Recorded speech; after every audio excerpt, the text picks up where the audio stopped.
The United States has suffered a terrorist attack in the heart of its capital, with 2 National Guard members shot while performing security duties near the White House.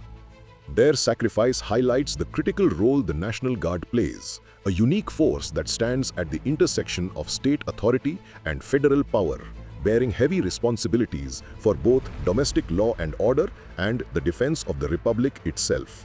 The United States National Guard is a reserve military component of the United States Armed Forces that operates under a unique dual-state federal structure. It consists of 2 branches, the Army National Guard and the Air National Guard, comprising approximately 430,000 personnel. Unlike the active-duty regular Army and Air Force, National Guard units are organized, equipped, and primarily funded by the federal government, but are commanded by the governors of their respective states or territories during peacetime.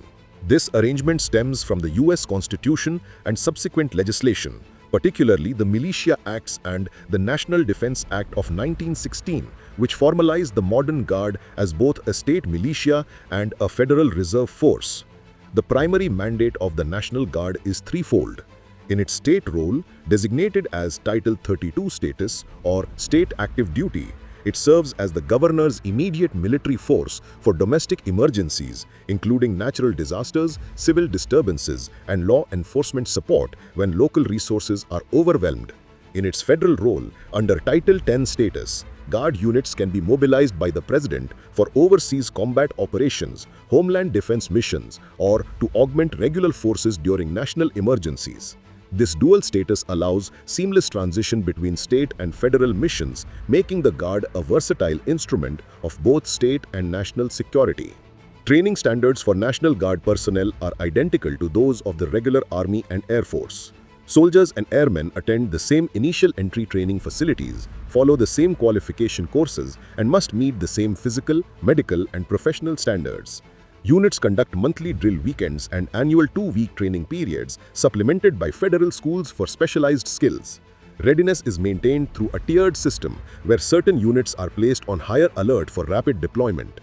Because the majority of Guard members serve part-time while maintaining civilian careers, the force is often described as a citizen soldier and citizen airman organization. The National Guard units are equipped with the same modern weapons and platforms used by regular forces, including main battle tanks, infantry fighting vehicles, artillery systems, attack and utility helicopters, fighter aircrafts, air refueling tankers, transport aircraft, and standard infantry small arms. Most heavy equipment is federally owned and stored at state readiness centers, while units can rapidly draw additional assets from federal stocks during mobilization. The presence of National Guard troops at Capitol Hill and around the White House occurs under specific legal authorities and is not a permanent posting. In normal circumstances, security of federal facilities in Washington, D.C. is handled by specialized agencies such as the United States Capitol Police, the Secret Service Uniform Division. These are major public events requiring additional manpower, credible threats to government continuity, or civil unrest that exceeds local and federal law enforcement capacity. These deployments are typically conducted under Title 32 status, with costs reimbursed by the DC government or federal agencies, or under Title 10 when the President federalizes the force. Troops assigned to these missions are armed according to rules for the use of force established by the requesting authority, ranging from unarmed presence to rifles with live ammunition when the threat level warrants it. The Guard units have formed the backbone of every major U.S. military operation since the Korean War, providing the majority of combat brigades in Iraq and Afghanistan. The combination of local accountability, professional military capability, and rapid response capacity makes the National Guard a distinctive and indispensable feature of American governance and defense posture.